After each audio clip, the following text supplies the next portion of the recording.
నల్గొండ జిల్లా నూతన డీసీసీ అధ్యక్షునిగా పున్న కైలాస్ని అధిష్టానం నియమించింది. నల్గొండ జిల్లా నుంచి ఎంతోమంది కూడా పోటీ పడడం జరిగింది. ఒక ఉద్యమ నేతకు కూడా ఈ అవకాశం దక్కింది. ఒక బీసీ నేత, ఉద్యమ నేత కూడా నల్గొండ డీసీసీ అధ్యక్ష పదవి వరించింది. మనతో మాట్లాడడానికి పున్న కైలాస్ ఉన్నారు. చెప్పండి, ఆ డీసీసీ అధ్యక్షుడు నల్గొండ జిల్లాకు మీకు అధిష్టానం నియమించింది, ఏం చెప్తారు? చాలా ధన్యవాదాలు. ఒక సామాన్య కార్యకర్తకు బలహీన వర్గాల బిడ్డకి ఇచ్చినటువంటి గౌరవంగా భావిస్తా ఉన్నాను. ప్రియతమ జాతీయ నాయకుడు రాహుల్ గాంధీ గారు బలహీన వర్గాల యొక్క ఆకాంక్షలు నెరవేర్చడానికి ఇవాళ ఇంత పెద్ద జిల్లాకు ఒక గురుతరమైనటువంటి బాధ్యత నా మీద పెట్టినందుకు మల్లికార్జున ఖర్గే గారికి, అదేవిధంగా కేసీ వేణుగోపాల్ గారికి, మీనాక్షి నటరాజన్ గారు, అన్నిటికి మించి తెలంగాణ రాష్ట్ర ముఖ్యమంత్రి వర్యులు నా మీద ప్రేమతో ఒక ఉద్యమకారునికి ఇచ్చినటువంటి గౌరవంగా, బలహీన వర్గాల బిడ్డకి ఇచ్చినటువంటి గౌరవంగా నేను భావిస్తూ వారికి ధన్యవాదాలు తెలుపుతున్నా. అదేవిధంగా తెలంగాణ రాష్ట్ర రథసారథి బలహీన వర్గాల బిడ్డ పీసీసీ అధ్యక్షులు మహేష్ కుమార్ గౌడ్ గారికి ధన్యవాదాలు. అదేవిధంగా ఈ జిల్లాలో రాజకీయ ఉద్దండులైనటువంటి జానారెడ్డి గారు, కుందూరు బ్రదర్స్, అదేవిధంగా కొమటిరెడ్డి బ్రదర్స్ ఇవాళ సమాజంలో ఉండబడే పేదలకు, బడుగులకు, బలహీన వర్గాలకు సాయం చేసేటువంటి గొప్ప వ్యక్తిత్వం ఉండి అనేక సార్లు ప్రజల మనను పొంది ఓటమెరిగినటువంటి రాజకీయ నేతలుగా, ధురంధరులుగా ఉన్నటువంటి మా కొమటిరెడ్డి బ్రదర్స్కు ధన్యవాదాలు.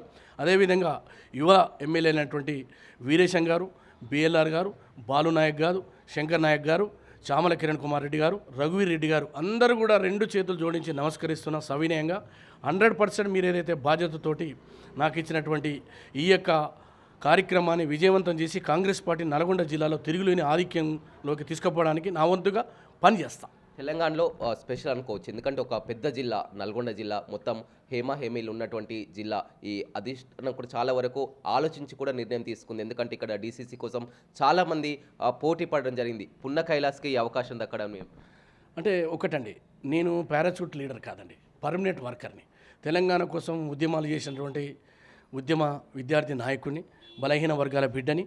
కాంగ్రెస్ పార్టీలో పాల్వాయి గోవర్ధన్ రెడ్డి గారితో మా పయనం మొదలై, మేకల రామస్వామితో మొదలై, తర్వాత మధు యాస్కి గారితో తెలంగాణ ఉద్యమంలో మమేకమై, రాజగోపాల్ రెడ్డి గారితో మా పరిచయం మొదలై, కొమటిరెడ్డి బ్రదర్స్తో ముందుకు పోతూ, ఈ జిల్లాలో ఉన్నటువంటి జానారెడ్డి గారితో మొదలుకొని అందరితోటి వాళ్ళ యొక్క దీవెనలతోటి నేను ఈ జిల్లాలో రాణించిన. నేను తెలంగాణ ఇచ్చినందుకు 2014లో మళ్ళీ అధికారికంగా ఉస్మాన్ యూనివర్సిటీలో విద్యార్థి నాయకులు ఉండి అనేక మంది టీఆర్ఎస్లో పోయినారు, అనేక మంది కేసీఆర్ వెంట నడిచారు. కానీ నేను సోనియా గాంధీ యొక్క కృతజ్ఞతగా ఈ తెలంగాణ ఇచ్చినందుకు ఆ తల్లికి రుణం తీర్చుకోవడానికి కాంగ్రెస్ పార్టీలో అధికారికంగా చేరి ఆ రోజు టికెట్ ఆశించారు 2014లో. 2018లో మళ్ళీ ఆశించిన, మళ్ళీ రాజగోపాల్ అన్న వచ్చిండు, ఆయనకు పనిచేసిన. ఆ తర్వాత 2014లో టికెట్ రాలేదు, సిపిఐకి పోయింది, స్రవంతి గారు పార్టీకి వ్యతిరేకంగా పోయారు, మేము పార్టీకి అనుకూలంగా పనిచేసినాం. 2022లో బై ఎలక్షన్స్ వచ్చినాయి, రాజగోపాల్ అన్న పార్టీ మారినప్పటికీ మేము కాంగ్రెస్ పార్టీని అక్కడ నిలబడి కలబడి పార్టీ నిలబెట్టుకోవడానికి ప్రయత్నం చేసినాం. శ్రవంత్ గారికి ఇస్తే మేము పనిచేసాం. మళ్ళీ 23 ఎన్నికల్లో టికెట్ ఆశించిన, భంగపడ్డ, మా రాజగోపాల్ అన్న వచ్చాడు. మా రాజగోపాల్ అని ఎందుకంటున్నామంటే ఆయన ప్రజల మనిషి, ప్రజల కోసం పనిచేసేటువంటి ఒక గొప్ప మనసున్నటువంటి నాయకుడు. కాబట్టి వారిని గెలిపించుకుంటే మళ్ళీ ప్రభుత్వంలో మాకు ఏదైనా అవకాశం వస్తుందని ఆశపడి వారు వెంటపోయడం. తర్వాత 2024లో జరిగినటువంటి సాధారణ పార్లమెంట్ ఎన్నికల్లో భువనగిరి పార్లమెంట్ నుంచి ఒక బీసీ బిడ్డగా మరి నేను టికెట్ అడిగిన, అయినప్పుడు కూడా అధిష్టానం చామల కిరణ్ గారికి ఇచ్చింది. ఊరూరు పల్లె పల్లెన కాంగ్రెస్ పార్టీ జెండాని ఎజెండాని ఎత్తుకొని ఈ తెలంగాణ రాష్ట్రంలో 2014లో ఏదైతే మొదలుకొని ఈనాటి వరకు నిరంతరం పోరాటాల్లోనే నా జీవితం మొత్తం కంటి నిండా కొనుక్కు లేకుండా, ఏ రోజు కడుపు నిండా అన్నం తినకుండా నా పార్టీ ఆలోచనని ఆ రోజు పొన్నాల లక్ష్మయ్య గారు కావచ్చు, గౌరవనీయులు ఉత్తమ్ కుమార్ రెడ్డి గారు కావచ్చు, అదేవిధంగా ఈ రాష్ట్రంలో తెలంగాణ రాష్ట్రంలో కాంగ్రెస్ పార్టీని ఒక బాహుబలి లెక్క 100% కాంగ్రెస్ పార్టీని అధికారంలో తెచ్చేటువంటి సత్తా దమ్మున నాయకుడు రేవంత్ రెడ్డి గారిని నమ్ముతూ విశ్వసిస్తూ వారి వెంట నడిచిన.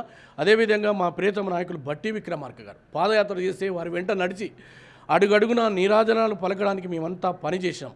సరే, ఆర్థికంగా ఇబ్బందులున్నా, రాజకీయంగా పదవులు రాకపోయినా కాంగ్రెస్ పార్టీతో వెంట నడిచినాం. భవిష్యత్తులో కూడా మరొక మాట మనం చేస్తున్నాం, మీ ఛానల్ ద్వారా 100% రాసుకోండి. కాంగ్రెస్ పార్టీ మా లక్ష్యం, కాంగ్రెస్ పార్టీతోనే మా పయనం. నేను గొప్పగా ఫీల్ అవుతున్నా, ఈ రాష్ట్రంలో రేవంత్ రెడ్డి గారి యొక్క శిష్యుడు ఈ జిల్లాకు అధ్యక్షుడైనందుకు జానారెడ్డి గారి దీవెనలతో, కొమరెడ్డి బ్రదర్స్ దీవెనలతోటి కాంగ్రెస్ పార్టీని ముందుకు తీసుకుపోవడానికి పనిచేస్తాను. మీపై చాలా బాధ్యత ఉంది, ఎందుకంటే ఇప్పుడు ఆ త్వరలో జరగబోయే స్థానిక సంస్థల ఎన్నికలు కానీ, మున్సిపల్ ఎన్నికలు కానీ, ఒక జిల్లా అధ్యక్షునిగా మీపై ఎంతో బాధ్యత ఉన్నది. నేను ఒకటి మనవి చేస్తాను రమేష్ గారు, 2014లో మా పార్టీ అధికారం రాలే, అయినా ఈ జిల్లాలో అత్యధిక జడ్పీటీసీలు గెలుచుకున్నాం. అంతేకాదు 2016లో వచ్చినటువంటి ఎమ్మెల్సీ ఎన్నికల్లో స్థానిక సంస్థల కోటాలో మా రాజగోపాల్ రెడ్డి గారు గెలిచినారు. కారణం రాజగోపాల్ రెడ్డి యొక్క గొప్పతనం, మా కాంగ్రెస్ పార్టీకి ఉన్నటువంటి గొప్పతనం. దాని తర్వాత వచ్చినటువంటి ప్రతి ఎన్నికల్లో కాంగ్రెస్ పార్టీ తన సత్తా చాటింది. 2018లో కూడా ఈ జిల్లాలో 5 గెలిచినాం. అది కదా మా సత్తా. ఆ తర్వాత జరిగినటువంటి పార్లమెంట్ ఎన్నికల్లో కోమటిరెడ్డి వెంకరెడ్డి గారు గెలిచినారు, ఉత్తమ్ కుమార్ రెడ్డి గారు గెలిచినారు. కాబట్టి ఇది పెట్టని కోట కాంగ్రెస్ పార్టీకి నల్గొండ జిల్లా. 100% రాబోయే రోజుల్లో బై అది సర్పంచులు, ఎంపీటీసీలు, జెడ్పీటీసీలు, జిల్లా పరిషత్ చైర్మన్ కైవసం చేసుకొని రాహుల్ గాంధీ గారికి గిఫ్ట్ ఇచ్చి 2029లో జరిగేటువంటి పార్లమెంట్ ఎన్నికల్లో మళ్ళీ 2 స్థానాలు గెలిచి రాహుల్ గాంధీ గారికి గిఫ్ట్ ఇచ్చి ఈ దేశ ప్రధానమంత్రి చేసి బలైన వర్గాల హక్కులని మేము కాపాడుకుంటాం. అది కాంగ్రెస్తోనే సాధ్యం. నిన్న మునుగోడు ఎమ్మెల్యే కోమటిరెడ్డి రాజగోపాల్ రెడ్డిని కూడా కలవడం జరిగింది. మునుగోడు నుంచి కూడా మీరు ఉండడం జరిగింది. మునుగోడు నియోజకవర్గానికి చెందినటువంటి వ్యక్తి, అదేవిధంగా ఎమ్మెల్యే వీరేష్ అని చాలామంది పెద్దలందరినీ కూడా కలుస్తున్నారు. ఏమన్నారు రాజగోపాల్ రెడ్డి? ఎందుకంటే ఒక మునుగోడు నియోజకవర్గం నుంచి మీకు డీసీసీ ప్రెసిడెంట్ కావచ్చు. అన్నిటికీ మించి నేను వారితో కలిసి పనిచేసినందుకు సంతోషం వ్యక్తం చేశారు. ప్రతి పల్లె, ప్రతి వాడ, ప్రతి గ్రామాన్ని, ప్రతి గడపని వారి ఎన్నికల కోసం వారు 2009లో కూడా మహాకూటమి అప్పుడు చంద్రబాబు నాయుడు ఉన్నప్పటికీ వారికి ఎదురొడ్డి నిలబడి దమ్ముండి గెలిచిన నాయకుడు రాజగోపాల్ రెడ్డి గారు. ప్రతి గ్రామంలో, ప్రతి ఇంటిలో వారి అభిమానులు ఉన్నారు. అందుకోసమే వారు వెంట నడిచినాము, సాధారణ ఎన్నికల్లో నడిచినాము. వారు అన్నారు, నేను ఏం చేయలేకపోయినా ఇది నీకు వచ్చినటువంటి ఈ అవకాశం తప్పకుండా సహకరిస్తా. రాబోయే రోజుల్లో మరింత కలిసి పనిచేద్దాం. ఈ రాష్ట్రంలో కాంగ్రెస్ పార్టీని బలోపేతం చేద్దాం. 100% నీకు ఇచ్చింది తగినటువంటి అర్హునివి. నీకు అన్ని అవకాశాలు, ఏ అవకాశం ఉన్నా భవిష్యత్తులో దీవిస్తా. నిన్ను ప్రజాప్రతినిధిగా చేసే బాధ్యత నాది అని చెప్పి చేతులు చేసి సర్వేల్లో మాట ఇచ్చినారు. అంటే ఎలా ముందుకు వెళ్తారు? ఎందుకంటే నల్గొండ జిల్లాలో ఒక కాంగ్రెస్ పార్టీ కార్యాలయం కూడా లేదు. చాలా వరకు గ్రూప్ తగాదాలు, చాలా వరకు డీసీసీ పదవి ఆశించిన వారు కూడా అలకపోయినటువంటి పరిస్థితి. వారంతా ఎలా కలుపుకొని పోతారు? మీరు ఎలా ముందుకు వెళ్తారు? 100% ఇది కాంగ్రెస్ పార్టీకి రాబోయే రోజుల్లో బూస్టప్ ఇచ్చేటువంటి జిల్లా. కాంగ్రెస్ పార్టీకి బలం, ధైర్యము, దమ్ము అన్ని కార్యకర్తలే. ఇక్కడ నాయకులు అనే వాళ్ళు ఎక్కడ ఎన్నికైతున్నారు? కార్యకర్తల యొక్క కృషితోటి ఎన్నికైతున్నారు. ఈ జిల్లాలో తెలంగాణ రాష్ట్రంలో నెంబర్ 1 వస్తాం. భారతదేశంలో నెంబర్ 1 వచ్చేటువంటి ఏకైక జిల్లా నల్గొండ జిల్లా. మాకెట్టి పరిస్థితుల్లో సరే భిన్నాభిప్రాయాలు ఉంటాయి, రకరకాల ఆలోచనలు ఉంటాయి. అందరం ఎమ్మెల్యే టికెట్ నేను 2014లో ఆశించిన, 18లో, 22లో, 24లో ఆశించిన, పార్లమెంట్కి ఆశించిన, రాలే. అయినప్పటికీ పార్టీ కోసం పనిచేసినాం. అదేవిధంగా ఈ జిల్లాలో ఉండేటువంటి పెద్ద నాయకులు జానారెడ్డి గారి యొక్క ఆశీర్వాదం, అదేవిధంగా వెంకరెడ్డి గారి యొక్క ఆశీర్వాదంతో ముందుకు పోతాం. 100% నా హయాంలో మీకు ఒక మాట ఇస్తున్నా, కాంగ్రెస్ పార్టీ కార్యాలయం కట్టి రాబోయే భవిష్యత్తు తరాల కాంగ్రెస్ కార్యకర్తలకు గిఫ్ట్ ఇస్తాం.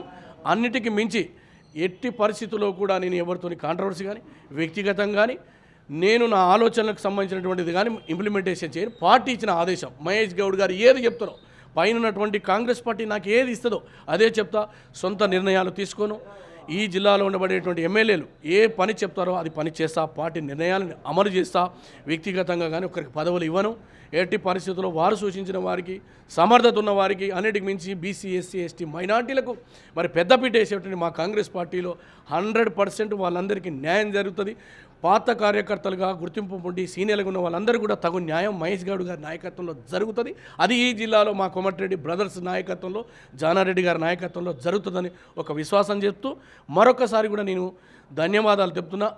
రెండోది, ఇవాళ ఆశపడ్డటువంటి వారు, భంగపడ్డటువంటి వారు ఈ జిల్లాలో ఉన్నారు. అన్నిటికి మించి మోహన్ రెడ్డి గారు చాలా సిన్సియర్ కార్యకర్త, ప్రజలతోని ఉండేటువంటి వ్యక్తి. ప్రజలకు కష్టం వస్తే, వాళ్ళకు ఇబ్బంది ఉంటే నిరంతరం నిలబడేటువంటి, అది పోలీస్ స్టేషన్ కావచ్చు, ఎంఆర్ఓ కావచ్చు, కలెక్టరేట్ కావచ్చు, ఎక్కడైనా వారికి సమర్థత ఉన్నది. నేను వారి సమర్థత పట్ల పూర్తి విశ్వాసం వ్యక్తం చేస్తున్నా. రాబోయే రోజుల్లో ఈ డీసీసీ కంటే పెద్ద పదవి వారికి రావాలని అధిష్టానాన్ని కూడా నేను విజ్ఞప్తి చేస్తున్నా. తప్పకుండా వారికి న్యాయం జరుగుతుంది. వారిని కూడా కలుస్తా. ఈ జిల్లాలో నాకంటూ ప్రత్యేక వర్గం కానీ, వ్యక్తులు కానీ ఉండరని కూడా మనవి చేస్తూ, పార్టీ కార్యకర్తలే నాకు వెన్నుదన్నగా నిలబడి నన్ను నడిపిస్తారు. ఒక బలహీన వర్గ బిడ్డని నేను తప్పకుండా వాళ్ళందరి దగ్గర పోయి ఆశీర్వాదం తీసుకుంటా. ఇప్పుడు వెంకటరెడ్డి గారిని కలవబోతున్నా. అదేవిధంగా గౌరవనీయులు జానారెడ్డి గారిని, రఘువీరెడ్డి గారిని, జయవీరెడ్డి గారిని, వేముల వీరేశవరాన్ని కలిసడం జరిగింది. బిఎల్ఆర్ గారు ఫోన్లో అభినందించారు, పిసిసి అధ్యక్షుల వారు అభినందించారు, సీఎం గారు అభినందించారు. అందరినీ కూడా కలిసి వారి ఆశీర్వాదం తీసుకొని నల్గొండ జిల్లాలో తిరుగులేని ఆధిక్యంలోకి కాంగ్రెస్ పార్టీని తీసుకుపోయి కార్యకర్తలకు బహుమానంగా ఇచ్చినటువంటి బాధ్యతగా భావిస్తూ, ఈ బాధ్యతని అహంతో కానీ, లేకపోతే గొప్పగా ఫీల్ అయ్యి కానీ, ఇతరులని కించపరిచి కానీ, గతంలో ఏదైనా చేసి ఉంటే దాన్ని ఆ రోజే నేను చెప్పడం జరిగింది. జరిగినటువంటి దానికి అపాలజ్ చేసిన లీవ్ ఇట్ అని చెప్పిన, కానీ భవిష్యత్తులో మాత్రం అందరి యొక్క గౌరవాన్ని ఈ జిల్లాలో 100% పెద్దలుగా ఉండబడి కాంగ్రెస్ పార్టీకి పెద్ద దిక్కున వాళ్ళందరి యొక్క ఆలోచనలు తీసుకుపోయి భేదాభిప్రాయాలు లేకుండా, భిన్నాభిప్రాయాలు ఉంటాయి డెఫినెట్గా, దాంట్లో ఏమీ అనుమానం లేదు. ప్రజాస్వామ్యంలో వేరే పార్టీలు అయితే కుటుంబ పార్టీ కాబట్టి వాళ్ళు ఏం చెప్పరు, వాళ్ళు చెప్పిందే ఆదేశం. ఇక్కడ అట్లుండదు.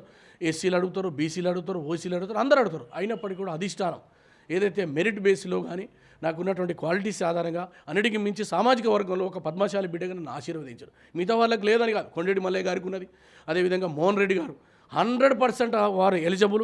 వారు నిజమైన కార్యకర్తలకు డెఫినెట్గా నిలబడేటువంటి గొప్ప మనసున్నటువంటి వ్యక్తి మోహన్ రెడ్డి గారు.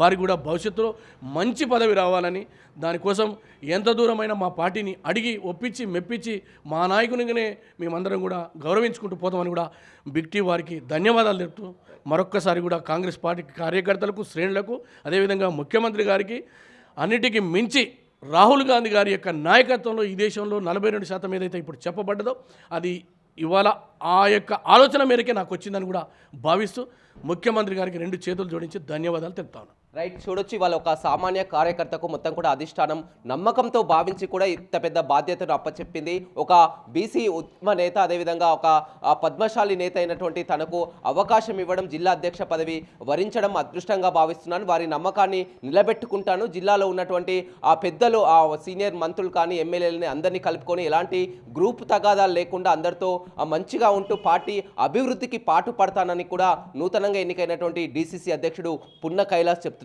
వీడియో రవితో రమేష్, బిగ్ టీవీ, నల్గొండ.